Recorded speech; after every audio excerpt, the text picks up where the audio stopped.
दोस्तों ये Elizabethan dramatist Christopher Marlowe के एडवर्ड II का पार्ट 3 है, जिसके 2 पार्ट्स में डिस्कस कर चुका हूँ। अगर आपने वो नहीं सुने हैं तो डिस्क्रिप्शन में आपको लिंक मिल जाएगी, अभी जाकर सुन लीजिए। अब एडवर्ड II और नोबल्स में तनातनी इतनी बढ़ गई कि महल के लोगों में बातें होने लगी कि किस तरफ जाएं, राजा और गैवेस्टन की तरफ जाएं या फिर उसके नोबल्स की तरफ जाएं। तो एक स्पेंसर नाम का बंदा था जो सोचने लगा कि इस वक्त एडवर्ड II और गैवेस्टन के साथ जाना उनको सपोर्ट करने में भलाई है।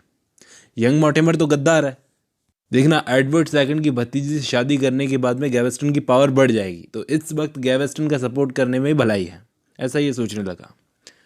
अब गैवेस्टन यहाँ पर रुक तो गया, लेकिन एडवर्ड की जिम्मेदारी है कि इसे सेफ रखे, क्योंकि यंग मॉर्टिमर और बाकी के नोबल्स इससे बहुत गुस्सा हैं। ऊपर से इन्होंने देखा कि रानी साहिबा रो रही थी, तो यंग मॉर्टिमर बोला, मुझे ज़िंदगी भर ये पछतावा रहेगा कि गैवेस्टन मेरी आंखों के सामने है, लेकिन मैं उसको मार नहीं पा रहा। और एडवर्ड II को भी अब समझ में आ रहा था कि जब तक ये यंग मॉर्टिमर और लैंकेस्टर यहाँ पर रहेंगे ना आसपास, तो मेरी गद्दी को खतरा है, गैवेस्टन की जान को खतरा है, ये लोग मार देंगे। तो इसने अपने भाई को कह दिया कैंट को कि आर्मी तैयार कर लो इनसे लड़ने के लिए। सारे के सारे नोबल्स भी तैयार हो गए थे कि अब तो एक ही इलाज है, गैवेस्टन की मौत। इन्होंने बहुत परेशान करके रखा है, क्योंकि एडवर्ड से तो बात करने से अब कोई मतलब है नहीं, वो सुनेगा नहीं हमारे। उन्होंने एडवर्ड के पास एक साइन भेजा कि भैया तैयार हो जा, कुछ बहुत बड़ा होने वाला है। तभी एक बहुत बुरी चीज़ हो गई। दोस्तों क्या हुआ, मैंने आपको बताया था पिछली ऑडियो बुक में लास्ट में बताया था कि यंग मॉर्टिमर का चाचा स्कॉटलैंड गया हुआ था। तो स्कॉटलैंड जाते जाते उसने अपने भतीजे को कहा था कि बेटा गुस्से को संभाल के रखना। स्कॉटलैंड क्यों गया था? वो युद्ध लड़ने के लिए। अब जंग लड़ते लड़ते उसको सामने वाली आर्मी ने पकड़ लिया। अब वो सामने वाली आर्मी मांग रही है हरजाना तो तभी हम छोड़ेंगे। अब कायदे से हरजाना कौन देगा? जिस राजा की तरफ से ये लड़ रहा था, यानी एडवर्ड II की तरफ से, एडवर्ड II को हरजाना देना चाहिए यंग मॉर्टिमर के चाचा का। तो यंग मॉर्टिमर गया, बोला छुड़वाओ मेरे चाचा को, क्योंकि आपके बिहाफ पे लड़ रहे थे मेरे चाचा। लेकिन एडवर्ड II बोला नहीं, हमारे पास फालतू पैसा थोड़ी है। मतलब गैवेस्टन पे ये पैसा उड़ा सकता है, लेकिन अपनी आर्मी में लड़ रहे एक सिपाही के लिए नहीं। तो यंग मॉर्टिमर ने गुस्से में साफ बोल दिया कि अच्छा नहीं होगा जैसा आप कर रहे हो, क्योंकि यंग मॉर्टिमर की फैमिली है बहुत गरीब, वो छुड़वा नहीं सकती अपने घर के आदमी को। एडवर्ड II एक बहुत ही बेकार राजा है, क्योंकि इसके राज में इंग्लैंड अपनी टेरिटरीज को खोता जा रहा है, इंटरनेशनल रिलेशन सही नहीं है, आम लोग परेशान है, एडवर्ड और गैवेस्टन के खिलाफ हो गए, मिलिट्री की प्रोटेक्शन इनको मिल नहीं रही। और एक चीज़ बता दूं कि जब भी कोई सरकार गिरने लगती है तो टैक्स बढ़ा देती है, तो ये टैक्स बढ़ाता जा रहा है। तो कुल मिलाकर के एडवर्ड II एक बहुत ही बेकार राजा है।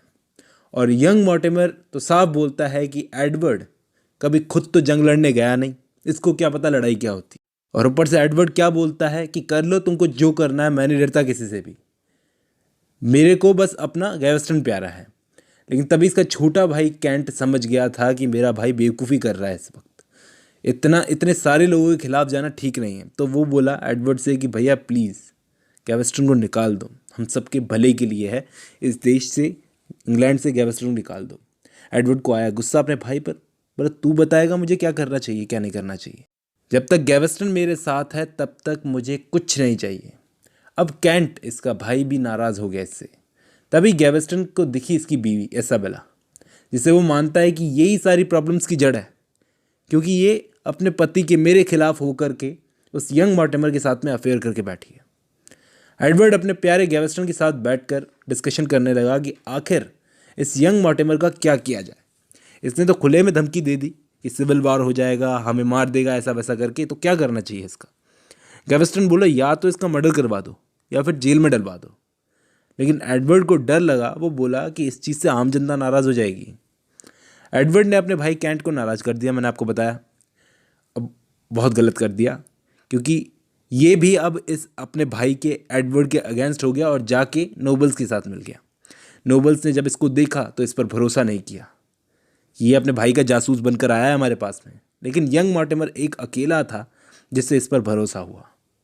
अब कैंट भी आकर के इन लोगों के साथ में मिल गया। अब सारे नोबल्स, खुद एडवर्ड का भाई, सब इसके खिलाफ हो गए, इसकी बीवी भी इसके खिलाफ हो गई। ये सारे नोबल्स आर्मी बनाकर इससे लड़ने आए। तब तक एडवर्ड और गैवेस्टन दोनों गायब हो चुके थे। इसाबेला रो रही थी उस for the sake of her husband.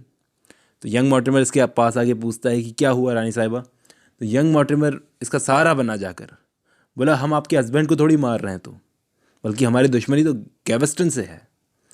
तो यंग मॉर्टिमर पर भरोसा करके रानी इसाबेला ने एडवर्ड और गैवेस्टन का पता इनको दे दिया और सारे के सारे अब पीछा करने में लग गए गैवेस्टन। अब गैवेस्टन इनको मिल भी गया रास्ते में और उसको इन्होंने अरेस्ट भी कर लिया, लेकिन अब उसके साथ ये लोग क्या करेंगे ये हम देखेंगे नेक्स्ट ऑडियो बुक में।